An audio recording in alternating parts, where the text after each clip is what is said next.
Alaikum wa rahmatullahi wa barakatuh. Just give us 1 second and we are going to get started here.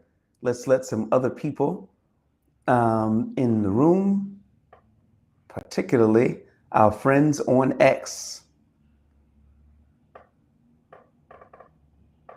All right. Okay, I think we're good. Okay, Bismillah, Alhamdulillah, Salatu wassalam ala Rasulillah, wa ala alihi wa ashabihi ajma'in. Welcome everybody from around the world. My name is Bilal Abdul Kareem, and this is the BAK Show, wherein we are here to discuss the things which are important to you, things that are important to the Muslim Ummah, the Muslims at large. Of course, I am your host, Bilal Abdul Kareem, and we are broadcasting live on X, and we're also broadcasting on YouTube, and we're happy to have everybody here. It's a good day. It's a new day. So let's get started on a few things here. Firstly, before we kind of officially begin, I want to give you some of my thoughts on Syrian President Ahmed Sharaa, formerly known as Abu Muhammad Jolani, and his visit to New York, my home state, as a matter of fact.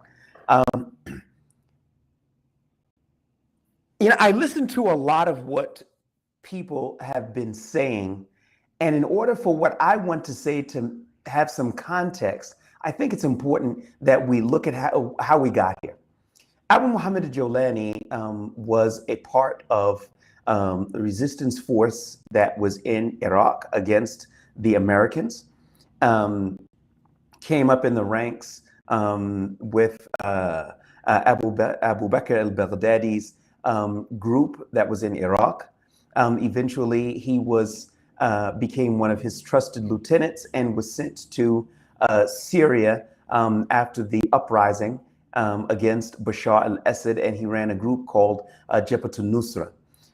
That group took on several different dimensions. It went from Jabhat al-Nusra to Jabhat al-Sham to Hayat Tahrir al-Sham, and ultimately Hayat Tahrir al-Sham dissolved and became the government of Syria with inclusions from a lot of different circles. Okay, that's how we got here. He had a $10 million bounty on his head as recently as December of last year. And that bounty was on his head for a number of years, I think maybe 10 years or maybe a little bit more. So that's where we are now. A lot of people have been saying that Abu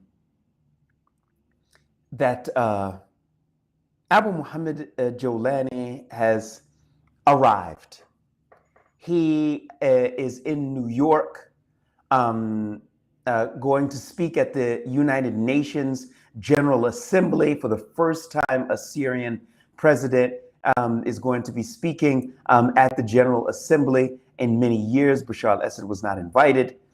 And he's meeting with Secretary of State Marco Rubio, and also a meeting scheduled with U.S. President Donald Trump on the sidelines of the UN general meeting. All right, after having said all of that, we're going to ask ourselves a couple of questions. Now, there are two ways we can approach a bit of commentary on this topic, either from a religious standpoint or from a completely dunya-oriented standpoint. Because from a religious standpoint, it encompasses both the dunya and the akhirah. From a dunya standpoint, it's only from the standpoint of the dunya. So let's start from the dunya standpoint, or the worldly aspect of it.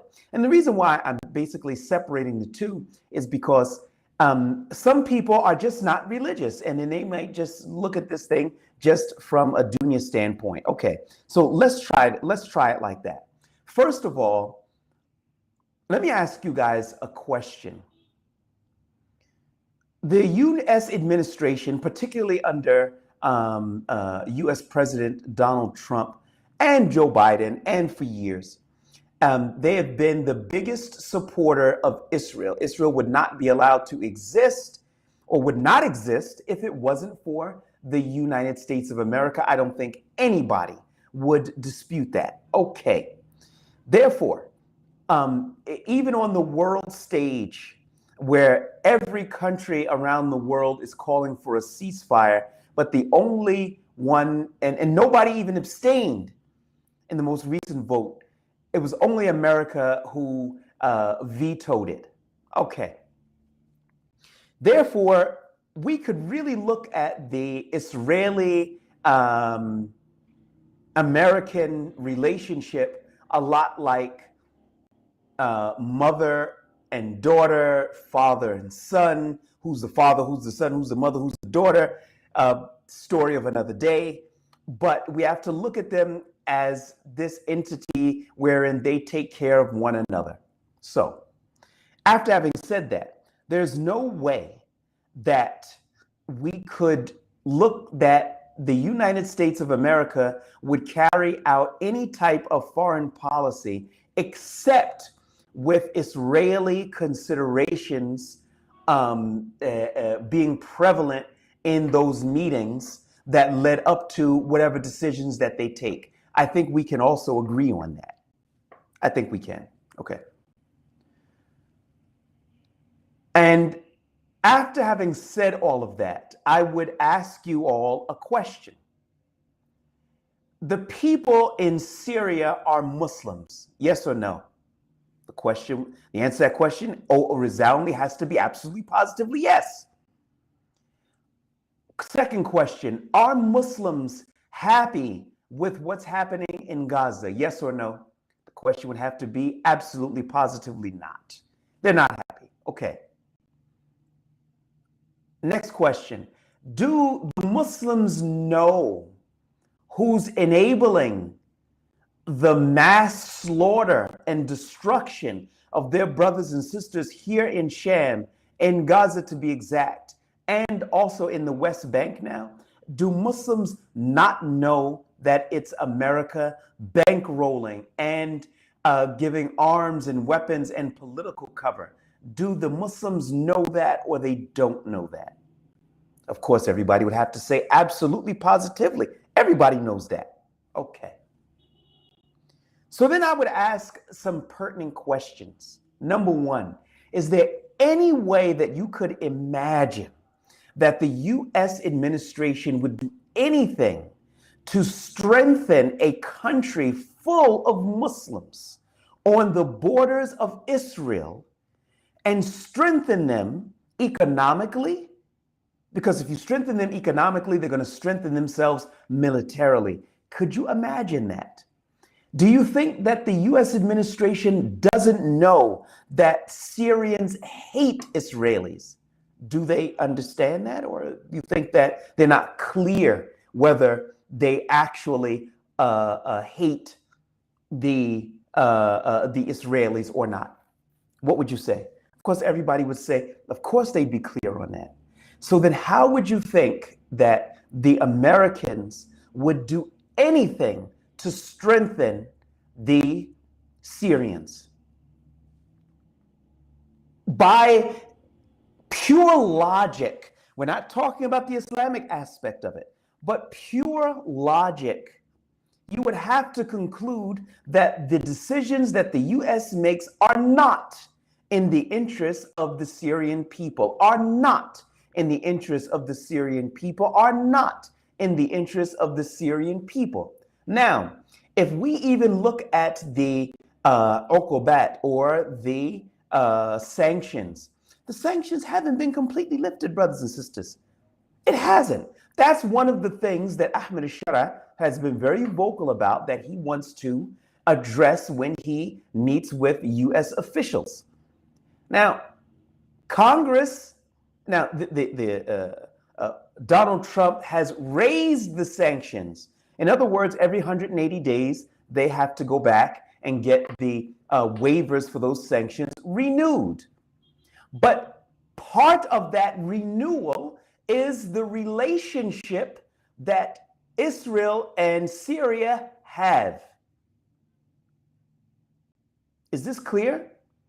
In other words, there's no way that the US administration is going to totally release the constraints on Ahmed al-Sharaa's government in any way, shape, form, or fashion, except that they have guarantees that they're going to be cool to Israel. How could any Syrian president give that guarantee? He couldn't. The hatred that Syrians have for the Israelis. I'm not coming up here talking about the hatred they have for Jews and all that. I know I'm choosing my words carefully here, and I'm saying exactly what I want to say. Hatred for Israelis because Israelis, whether they are Jews or not, they are occupiers. They are contributing to a regime that is carrying out a genocide. The last genocide that I can remember that we had was in Rwanda. But the numbers, forget about that 66,000. Look at Gaza, guys. You can tell it's much more than 66,000 people were killed. There are numbers now, which is saying it's more like 680,000. And I would tell you that that's probably a lot closer to what it actually is, because we're talking about a total destruction of the Gaza Strip.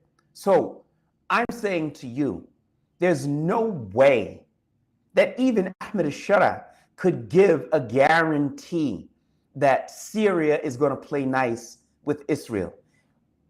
I don't know if Ahmed al-Sharaa can even rein these people in indefinitely. But then what would he have to be prepared to do to face the backlash of his own people? Now, a lot of people are saying, well, if you look at what's happening, he must be important because he's meeting with all of these dignitaries and U.S. officials. Well, the first thing that I would look at that is that, oh, he's definitely important because he's on Israel's border. If he wasn't on Israel's border, it would be a different tune.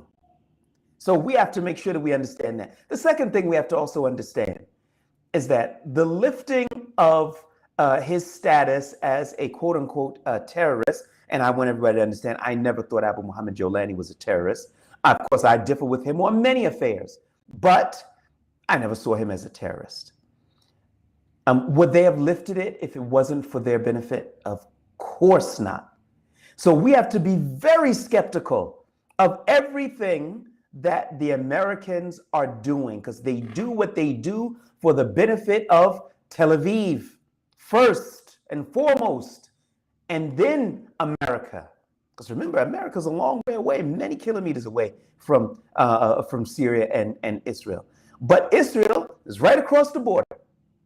You can walk there from Syrian territory. You get shot, but I'm talking about distance-wise.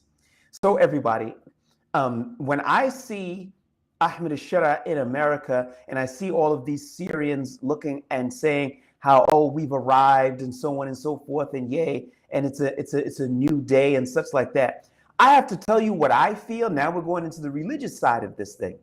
You are dealing with the Firaun of our time, with Donald Trump. He hates Muslims. The first thing that he did in his former administration was to put a ban on Muslims coming into America from Muslim majority countries, and it was a long list of countries and coming into America. He hates Muslims, and he doesn't try to hide it. This administration, he continues to arm and bankroll and talking about that they're going to that Gaza is just a great piece of real estate. That's Donald Trump. We haven't arrived anywhere because Ahmed al-Sharaa sits with him. Donald Trump is one of the worst people that you would ever know. We from New York, we know him. We know him better than the world knows him because we've known him all his life. This is one of the most egotistical and evil people that you would come across. He has no moral compass. Okay, now you're going to sit there and say, come on, Bilal, going religious on us and all. Look, man, look, the people got to eat. The people have got to benefit. The people got to move forward. And you got to deal with America. All right, well, let's talk about a few things. Number one, the Taliban are not dealing with America. Taliban, they are moving forward with their country. They're doing a trade in their own local currency, not even in dollars. They have major projects like building dams to the tune of billions of dollars, building roads that would connect the entire country with each other, because it's a very rural-oriented country. Building roads that cost billions of dollars. They're moving forward. People, you got to understand, it's not a given that if you don't deal with America, then you're off the world stage. Why are we selling this idea to ourselves? It's not real. It's false. It's I forget what it's called, fear. False emotions appearing real. Fear. False emotions appearing real. So even the U.S. President Donald Trump says, okay, well, we built the Bagram Air Base and we want it back. We're going to take it back and all. Did the Taliban say, well, how come you don't send a delegation to negotiate? Did they say that? How come the Taliban didn't say, well, look, all you had to do was ask nicely. Oh, by the way, can you lift some sanctions in return for it? They said that if you try to take this base back, we'll fight you for another 20 years. That's the type of talk that will help Muslim countries be successful. Brothers and sisters, I'm not going to sit here. I'm not going to try to play the game. I'm not going to try to play the role. I'm not looking just for likes and such like that and everything. I just got to be real with you. The way that Muslim countries are approaching our affairs is an abysmal shame, and we're not benefiting from it. Just look at the Qataris. The Qataris, the Americans told them to host the Hamas. They said, okay. And then they said, oh, we're not happy with Hamas. The Qataris told Hamas, okay, guys, y'all need to go. Then the Americans said, call them back because we want to have more negotiations. They told the Hamas, come on back, guys. And then they made an attempt on their lives when they were trying to kill them just a few weeks ago using U.S. equipment. And the U.S. military base, Odeid, is right there in Qatar, and ain't nobody saw nothing, no how. I don't understand how that could have happened. Odeid base is there to make sure stuff like that doesn't happen. And then missiles just come and slam right into Doha. And then what's the biggest thing that came out of it? We condemn. We don't think that what happened was nice. They shouldn't do that again. That's it. That's a guarantee that mafia-oriented Benjamin Netanyahu is going to come back again. He's going to do it again because you didn't do anything. That's real. So when we see Ahmed Sharaa going to America, going to New York, meeting with U.S. officials, I don't expect anything positive to come from those meetings. Why? Because the Americans will not allow it. Syrians, wake up. America is your enemy. Because you're on Syria's borders, the Americans have to keep the Syrians weak, divided, and fighting amongst themselves. They can't have it any other way, or else if the Syrians got any strength at all, the first ones they'll come after are the Israelis. And don't let anybody tell you any different. Ahmed Sharaa would never be able to rein in the people who fought a jihad for 14 years. 14 years they fought a jihad. If they got any strength, do you really think he would have the ability to rein them in? Whatever deals he's making over there in Washington, I'm going to tell you, the brothers who are part of the military and the intelligence structure, a lot of them have a moral compass. A lot of them still understand that the Israelis are their chief enemy. I didn't say the Jews. I said the Israelis, because not all Jews are inherently against Muslims. but the Israelis are.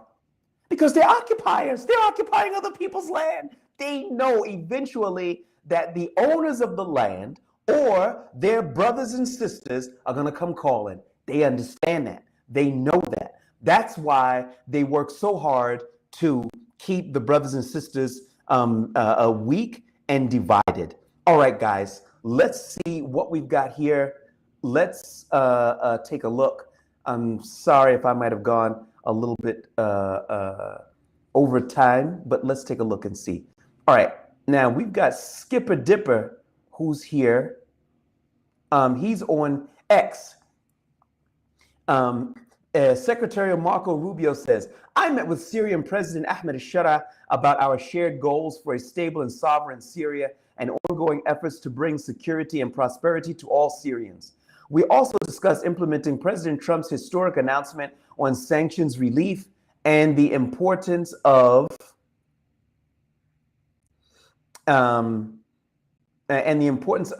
Israel-Syria relations.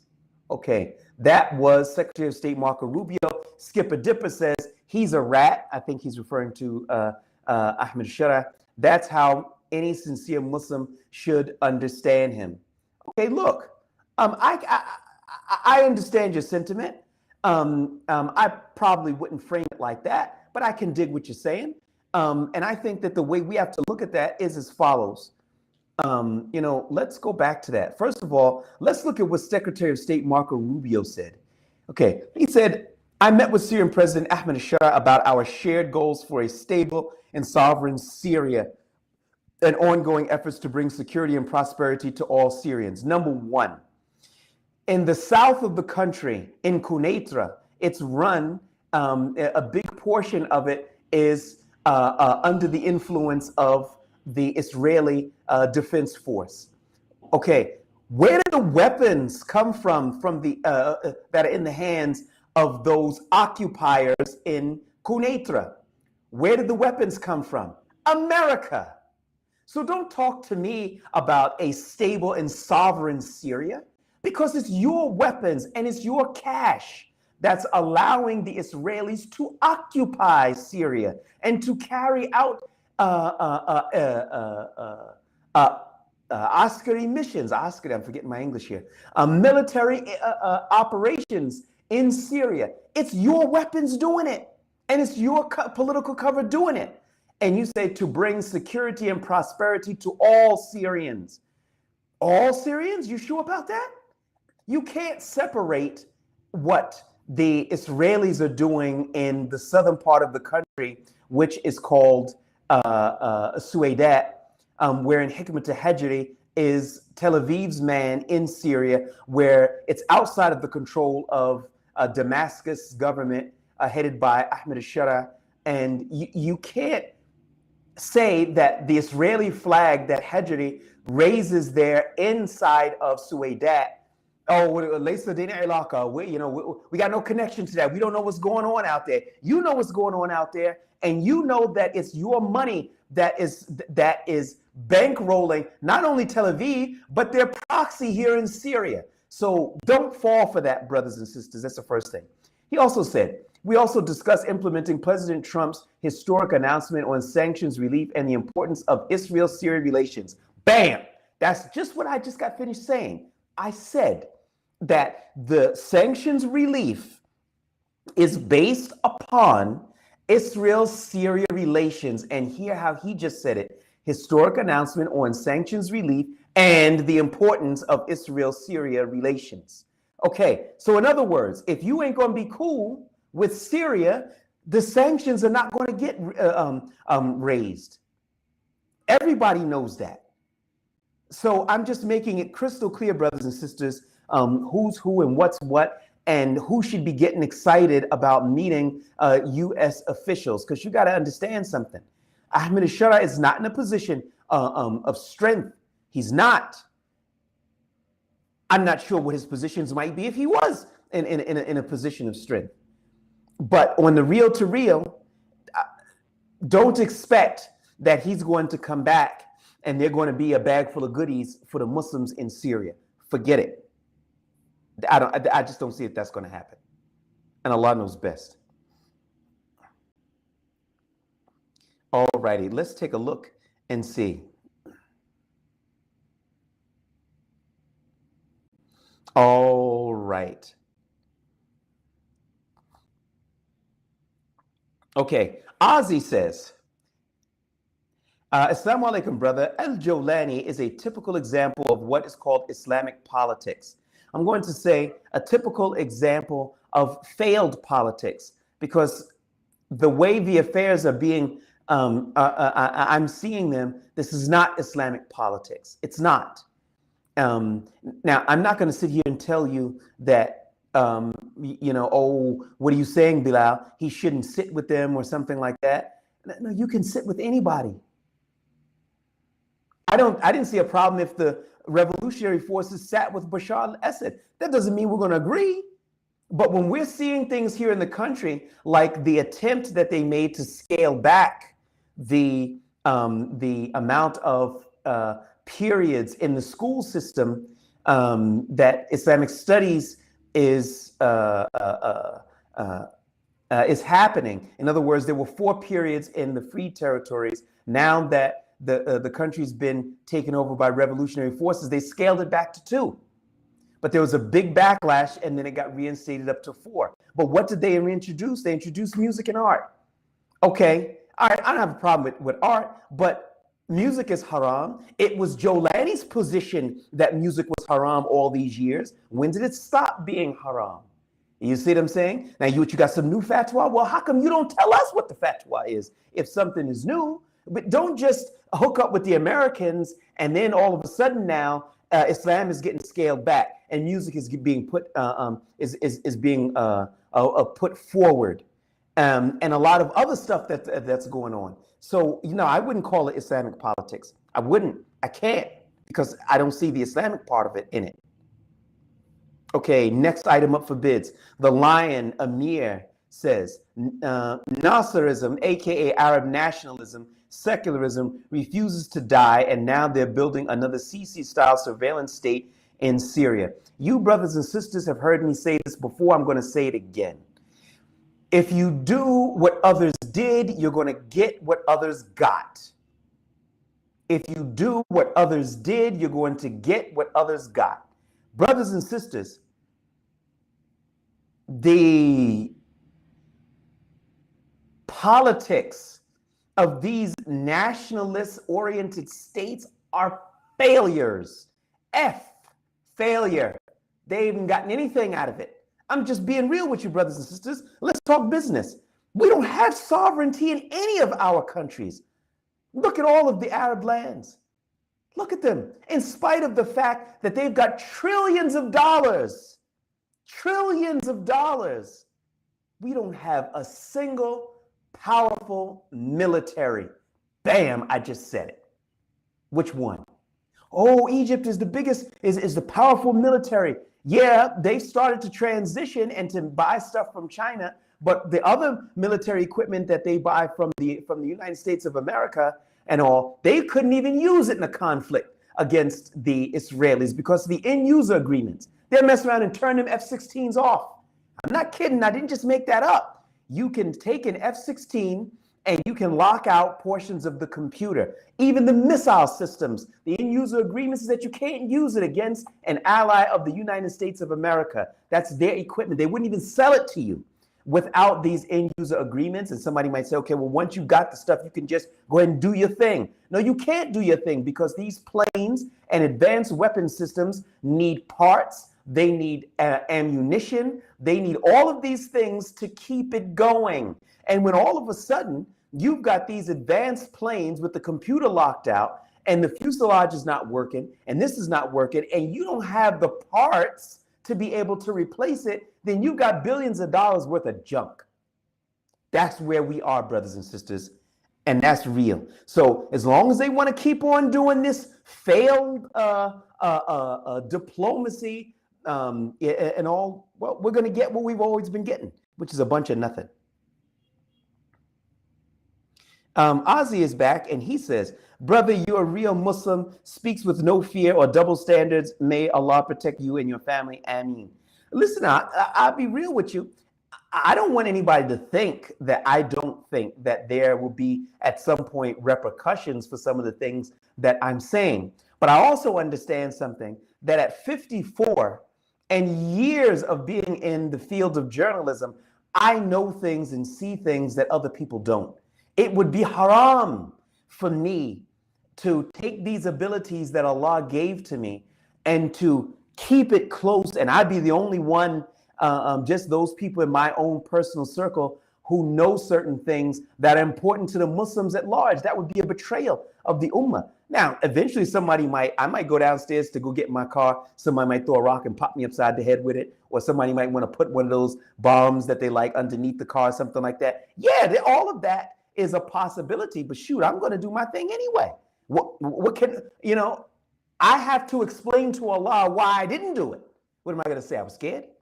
I was concerned that certain forces were going to do something. I can't be worried about that.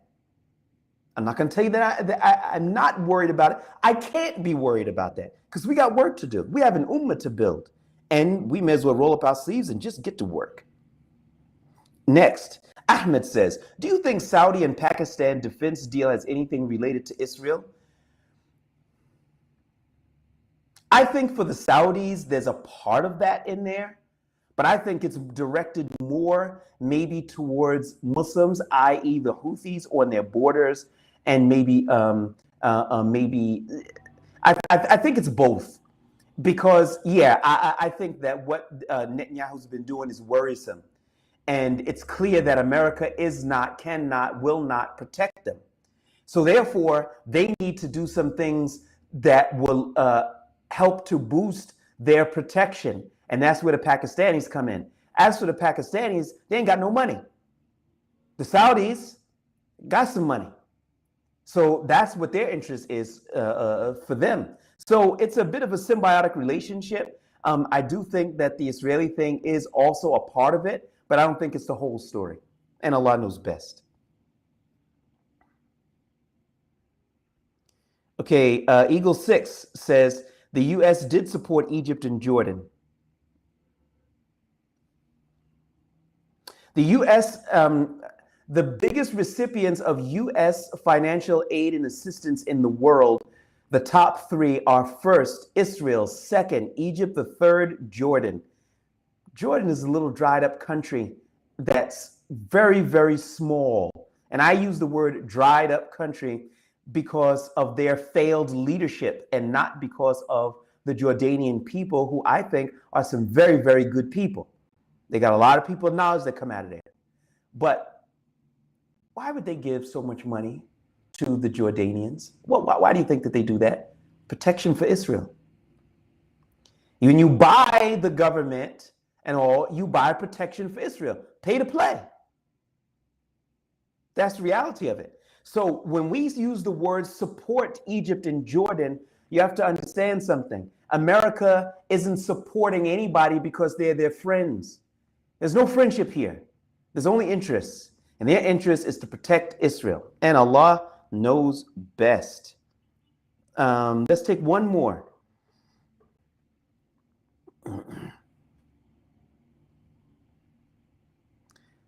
All right, we're going to take two. And this is the last two. All right. Sunstar Bobby says, Assalamu alaikum. Bilal Love from Australia, the worldwide recognition of Palestine. You think it's PSYOP and Israel is playing 4D chess on the Palestinians and especially on Hamas by pressuring them. All right. Now you've got the French, the Australians, the British, the Belgians, and there are others, but we're going to focus on the French, the Australians, and the British. They recognize a Palestinian state, but they all say Hamas can have no role in the future governance of the country. The first thing is that whatever happened to sovereignty? What about sovereignty? Who governs the country? Yo, dude, that ain't your business. That's the business of the people of Palestine, not you. I can't sit here and say, all right, well, you know what? But such and such leader will have no future in governance of the country. That's for the people of that country to decide, number one. Number two,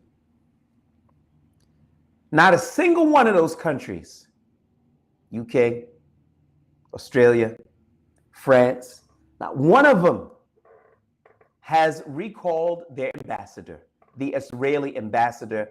Should have expelled the Israeli ambassador to their country or recalled their ambassador from Israel. Dude, that's the least you can do. Three, the Brits are still running recon surveillance operations, passing intel to the Israelis, even as we speak. They have not cut off military sale relations. They're still selling arms. I will tell you why they did this. They did this because the anger is growing and the people are getting out of control. So they had to do something to release the pressure valve. So as opposed to having millions of people in their streets, which is a big problem, what they had to do was to throw them a bone. Yes, we recognize the state of Palestine, but we're also still selling weapons to them. Shh, don't tell anybody. That's real. That's what's going on, brothers and sisters. So don't fall for it. Okay? It's symbolic. And when you're getting your butt kicked in the street, you don't need, it's like if I'm getting beat up by 5 guys in the street, they got bats and chains and rocks, and they're in a crowd gathers of 10, 15, and 20 people, and they start saying, be loud, be loud, be what, be loud. And one of them holds up a sign that says, Bilal is cool.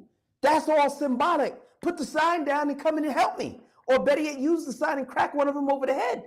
We don't need symbolism right now, brothers and sisters. There's a genocide going on. We need real action, and they're not providing it.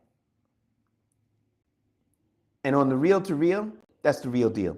Last question. Assalamu alaikum. Wa alaikum salam wa Bilal Abdul Kareem. When talking to Syrian friends, they tell me that President Sharaa is trying to buy time to build a strong Islamic army in the background. What do you think? False, fake, no reason to believe that. I want to believe it. I really do. But that thinking is based upon what tangible things are they seeing on the ground. That's the key. Please, guys, you know, I'm not saying you, but, you know, we can't be romantic and nostalgic. Oh, he must have a plan.